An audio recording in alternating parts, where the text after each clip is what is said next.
औज़ुबिल्लाहि मिनश्शैतानिर्रजीम बिस्मिल्लाहिर्रहमानिर्रहीम। इक़रा बिस्मि रब्बिकल्लज़ी ख़लक़ ख़लक़ल इंसाना मिन अलक़ इक़रा व रब्बुकल अकरम अल्लज़ी अल्लम बिल क़लम अल्लमल इंसाना मा लम यअलम। हज़रात, अकाबिरीन उम्मत, उलमाए इज़ाम, दानिशवारान उम्मत और मुख्तलिफ़ तालीमी इदारों के ज़िम्मेदार हुफ़्फ़ाज़, उलमा और अइम्मा, यकीनन ये शाहीन ग्रुप के ज़िम्मेदार हम सब के मोहसिन और मिल्लत के दर्दमंद रहनुमा जनाब डॉक्टर अब्दुल क़दीर साहब का बहुत बड़ा हम सब पर एहसान है कि उन्होंने ख़ास मौजू पर एक अहम तरीन ज़रूरत के लिए हम सबको जमा किया है और मुझ जैसे छोटे को भी इन अकाबरीन की ज़ियारत का मौका दिया है और इनके की नसीहतों से इस्तिफ़ादे का मौका दिया है। यकीनन ये दीन जो अल्लाह ताला ने हमें अता फ़रमाया है, ये ऐसा बड़ा अल्लाह का इनाम है और एहसान है कि अल्लाह ताला ने दीन को मुकम्मल किया तो अपने नबी के वास्ते से हम सब पर एहसान जताया। यौम अकमलतु लकुम दीनकुम व अतममतु अलैकुम निअमती व रज़ीतु लकुमुल इस्लाम दीन। आज मैंने तुम्हारे लिए तुम्हारा दीन मुकम्मल किया तो अपनी नेमतों का इत्माम कर दिया। इत्माम नेमत के तौर पर दिया गया दीन, और इसका एक एक हुक्म अल्लाह का फ़रमान हो या अल्लाह के जनाब रसूलुल्लाह सल्लल्लाहु अलैहि वसल्लम का फ़रमान हो, उसमें बड़ी हिकमतें हैं और हमारे लिए बड़ी खैर है। बड़ी अल्लाह के रसूल सल्लल्लाहु अलैहि वसल्लम का एक इरशाद है, कुल्लुकुम राइन व कुल्लुकुम मसऊलुन अन रइयती। तुम सब जिम्मेदार हो और तुमसे अपनी रैयत मातहतों के बारे में सवाल होगा। तुम सब चरवाए हो और तुमसे अपने रेवड़ के बारे में सवाल होगा। यूँ समझिए तो हर इंसान अपनी हैसियत के एतबार से कुछ न कुछ लोगों का ज़िम्मेदार है जिससे उसके बारे में सवाल होगा। अब चूँकि यहाँ ये कॉन्फ्रेंस जिन लोगों को जमा किया गया है वो सब ज़िम्मेदार नहीं बल्कि ज़िम्मेदार तरीन लोगों को कोशिश की गई है कि उनकी ज़िम्मेदारी का एहसास दिलाया जाए। अइम्मा किराम हैं, बड़ी तादाद में सबसे यहाँ इस कॉन्फ्रेंस में शामिल हैं, उलमा हैं, तालीमी इदारों के ज़िम्मेदार हैं यकीनन। और एक बहुत ही हसास और ज़रूरी मौजू पर डॉक्टर अब्दुल क़दीर साहब ने हम पर एहसान करके हमें इसमें जमा किया है यकीन। तो ये मिल्लत का इज्तिमाई मसला है और अल्लाह के नबी सल्लल्लाहु अलैहि वसल्लम का इरशाद ये भी है, मन लम यहतम बिअमरिल मुस्लिमीन फलैसा मिन्ना। मुसलमानों के इज्तिमाई उमूर से जो बेपरवाह हो हम में से नहीं। इज्तिमाई उमूर जो हमारे खुसूसन मिल्लत इस्लामिया इंडिया के हैं उनमें से ख़ास तौर से एक तो हम जानते हैं कि सबसे बड़ा मसला तालीम की पसमानदगी है। वो उम्मत जिसको इक़रा से, जिसका सबक शुरू किया गया है और जिसको बेदार किया गया है इक़रा से, पढ़ो, सबसे पहला सबक ये सुनाया गया है, वो अव्वलियत दी गई है। 30 पारों को छोड़कर 29 पारों को छोड़कर 30वें पारे की आयत इत्तफाक नहीं है, ये अल्लाह का इंतखाब है।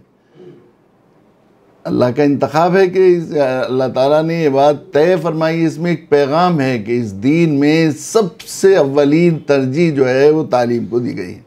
पिछले दिनों सच्चर कमेटी की रिपोर्ट आई, वो उम्मत जिसको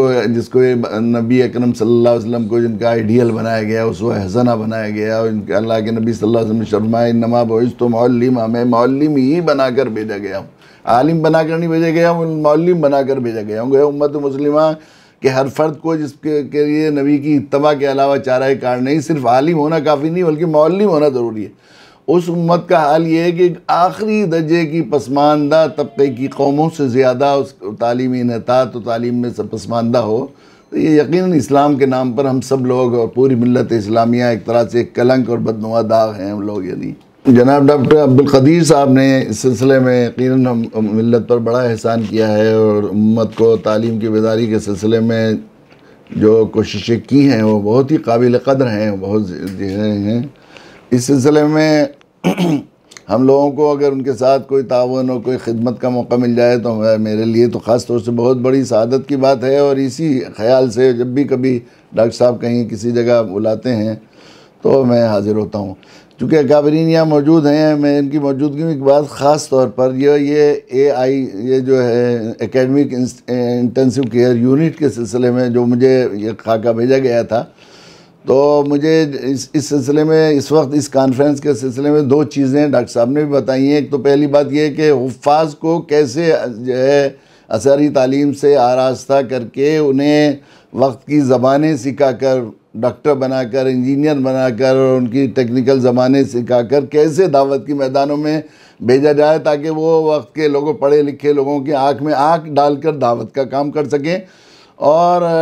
मुख्तलिफ़ शोबों में दीनदार अफराद तैयार किए जा सकें और दीनदार लोगों को डॉक्टर बनाकर, इंजीनियर बनाकर जो है वो मिल्लत की ज़रूरत पूरी की जा सके। उसके लिए हिफ्ज़ुल कुरान प्लस का जो ये प्रोग्राम है, उस सिलसिले में हम लोग डॉक्टर साहब के खादिमाना तौर पर शरीक भी हैं और अल्लाह का शुक्र है कामयाबी के साथ वो फुलत में वीज़ा इंटरनेशनल के एतबार से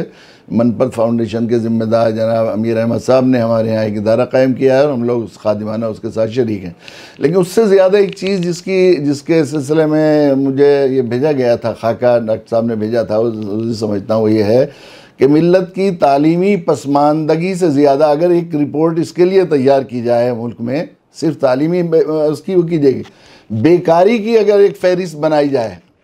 और उसके जो है मेरिट तैयार की जाए, तो मेरे ख्याल से मुसलमानों से ज़्यादा बेकार वक्त खाली खाने खाली दयो में गिर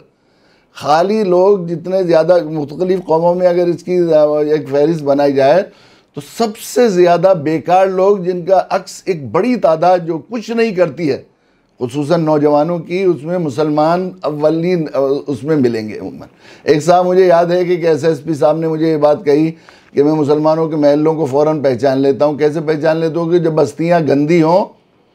और तालीम के वक्त में बच्चे हमारी गाड़ी के पीछे भाग रहे हों, तो मैं समझता हूँ कि ये मुसलमानों का महल्ला है, कि मुसलमानों के महल्ले गंदे भी रहते हैं और उनके बच्चे उम्मन मदरसे खाली रहते हैं। और ख़ास तौर पर मुझे याद है कि शेरवानी साहब ने एक मजमून लिखा था, 10वीं क्लास फेल, मुख्तलिफ़ अखबारात और रसाइल में छपा था। किसी एक ख़ानदान में एक 10वीं क्लास फेल, 10वीं क्लास फेल नहीं यानी 5वीं से, डॉक्टर साहब ने इसमें एक खाका भेजा है जिसमें बताया कि 5वीं से लेकर 12वीं क्लास तक के दरमियान में बहुत बड़ी तादाद में मुसलमानों के बच्चे तालीम छोड़ देते हैं।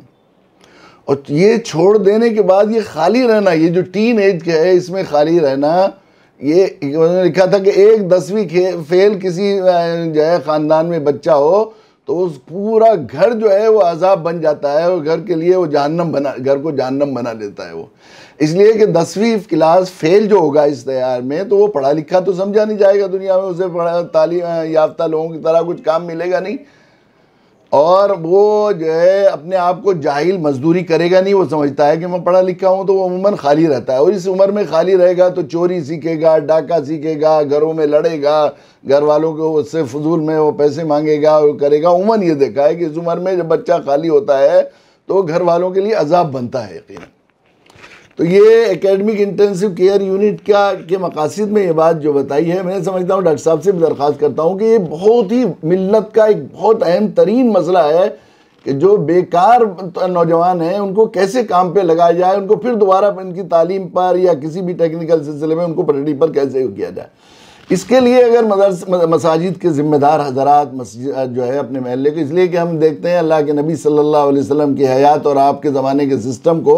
तो मस्जिद एक इस्लामी दारुल खिलाफा है और इमाम की हैसियत ममलिकत इस्लामी के अमीरुल मोमिनीन की है, जो अपने साथियों के साथ सिर्फ नमाज पढ़ाने की उसकी ज़िम्मेदारी नहीं बल्कि वो तमाम मसाइल की तरफ गौर करे। तो अगर मसाजिद के इमाम को इस सिलसिले में हसास कर दिया जाए और इसकी कोशिश की जाए कि हर मस्जिद में एक एकेडमिक इंटेंसिव केयर यूनिट बनाई जाए और ख़ुसूसन उन तलबा को जो तालीम छोड़ दी है, जो खाली हैं, तालीम भी छोड़ दी है या किसी तरह खाली हैं, उनको किसी न किसी तरह काम पर लगाया जाए, तो ये मिल्लत का एक बहुत बड़ा समाजी और मिल्ली मसला हल होगा और तालीमी मसला भी इससे हल होगा इंशाअल्लाह। तो उसके लिए कोशिश की जाए। अकाबिर मौजूद हैं, यकीनन ये उनके सामने मेरी राय क्या हो सकती है, मगर मैं अपने एक छोटे से तजर्बे की बुनियाद पर एक दरख्वास्त डॉक्टर अब्दुल कदीर साहब से और अपने बुज़ुर्गों से भी ये करना चाहता हूँ। एक ज़माने में चूँकि मेरा छठी क्लास से तबलीगी जमात से ताल्लुक़ है और हमारे यहाँ इज्तिमात, तबलीगी इज्तिमात जो होते हैं,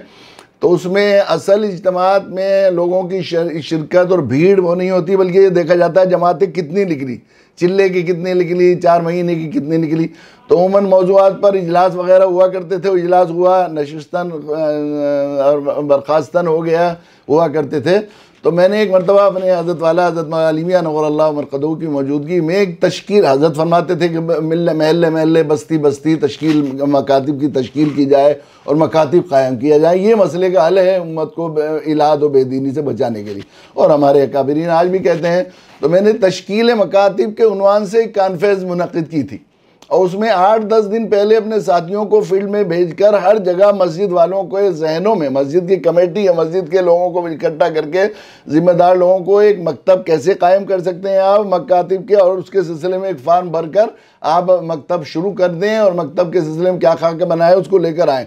तो उस कॉन्फ्रेंस में सिर्फ 8-10 दिन 12 दिन के बाद हज़रत मौलाना तशरीफ़ लाने वाले थे, हम लोगों ने ऐलान किया था। उसके बाद अल्हम्दुलिल्लाह 262 मकातिब कायम किए गए थे। तो अगर इस सिलसिले में भी ये एकेडमिक इंटेंसिव केयर यूनिट के सिलसिले में मुख्तलिफ़ जगह पर बेदारी लाने के लिए और इसको पूरे मुल्क में फैलाने के लिए जगह जगह इस तरह की कॉन्फ्रेंस मुनक़िद की जाएँ और इस तरह की, और उसके सिलसिले में वहाँ जो है आस पास भेज कर पहले से लोगों का जहन बनाया जाए और ख़वास को दावत देकर इसके सिलसिले में कोशिश की जाएगी। तो हिफ्ज़ुल कुरान के प्लस के सिलसिले में मदारिस वाले इंशाअल्लाह इसको हाथों हाथ लेंगे, और दूसरे मसाजिद में, मसाजिद को जो हमारे यहाँ मसाजिद ही पूरे इस्लामी सिस्टम का मरकज़ और दारुल खिलाफा का ममलिकत इस्लामा का मरकज़ होता है, उसके वास्ते से जो है पूरे इलाक़े में मस्जिद के महल्ले में 100% इस्लामी और जो है तालीमी मिजाज बनाया जा सकता है। उसके सिलसिले में इंशाअल्लाह ये एक जो है बहुत आसान और मुमकिन प्रैक्टिकेबल, ऐसा नहीं कि ये सिर्फ तख़य्युलाती चीज़ है, बल्कि ये बहुत आसानी से अल्लाह ताला ने इस पूरा इस्लामी सिस्टम हमारे निज़ामी ऐसा बनाया है कि अगर उससे फ़ायदा उठाया जाए उससे तो हम लोग बहुत बड़े बड़े अहदाफ को हम लोग बहुत आसानी से अचीव कर सकते हैं और उसको हासिल कर सकते हैं। तो मैं समझता हूँ कि अगर ये इस सिलसिले में हमारे अकाबिरीन मौजूद हैं, इतने बुज़ुर्गों की तायीद हो जाएगी और इनकी तरफ से इस सिलसिले में बात पहुँचेगी तो लोग यकीनन अपने दिल पर लेंगे और पूरे मुल्क में ये इंशाअल्लाह तहरीक रह सकती है। इस सिलसिले में जो भी बुज़ुर्गों की तरफ से और डॉक्टर साहब की तरफ से किसी किस्म की खादिमाना ज़रूरत, कोई भी खिदमत के लिए, झाड़ू देने के लिए या हाज़रीन के जूते उठाने के लिए किसी खिदमत की ज़रूरत होगी तो हम हमारे तमाम रफ़क़ा, हमारे तमाम इदारे जो अल्हम्दुलिल्लाह मुख्तलिफ़ सूबों में चल रहे हैं, उनके सब साथी आपके साथ इंशाअल्लाह शरीक होंगे। मैं बहुत मशकूर हूँ कि इन बुज़ुर्गों की ज़ियारत का मौका मिल गया और इंशाअल्लाह मुझे इस्तिफ़ादे का मौका भी मिलेगा। अल्लाह ताला इस कोशिश को बहुत ही कबूल फ़रमाए। हमें इस वक्त इसकी देखिए ये ज़माना जब बिल्कुल चारों तरफ से सुबह से शाम तक ताज़ियत करते करते थक जाते हैं, ख़ुसूसन तालीमी सिलसिले में कोशिश करने वाले जनूब के दो बहुत बड़े लोग, मैं समझता हूँ हमारे अकाबिरीन तो सारे इदारों में से मरकज़ी शख्सियात दुनिया से चली गई हैं, लेकिन इस लाइन की असरी तालीम के सिलसिले में लोगों को बेदार करने वाले और असरी तालीम के साथ साथ लोगों को दीनी तालीम, असरी तालीम इदारों में दीनी तालीमी बेदारी लाने वाले दो बड़े अभी करीबी ज़माने में डॉक्टर मुमताज़ साहब और जनाब डॉक्टर फ़खरुद्दीन साहब का भी इंतकाल हो गया है यहाँ पर। अब ये जुनूब में हमारे डॉक्टर अब्दुल क़दीर साहब एक बहुत बड़ी नेमत उज़्मा है, और मैं समझता हूँ कि तमाम शुरका इस नेमत उज़्मा की कदर करें और इनका साथ दें। अल्लाह ताला उनकी उम्र को खूब क़ुव्वत के साथ, हिम्मत के साथ अल्लाह ताला लंबी उम्र अता फ़रमाए और इनके इस तहरीक को, इस आवाज़ को मुल्क के कोने कोने में पहुँचाए। वाखिर दावाना अल्हम्दुलिल्लाहि रब्बिल आलमीन।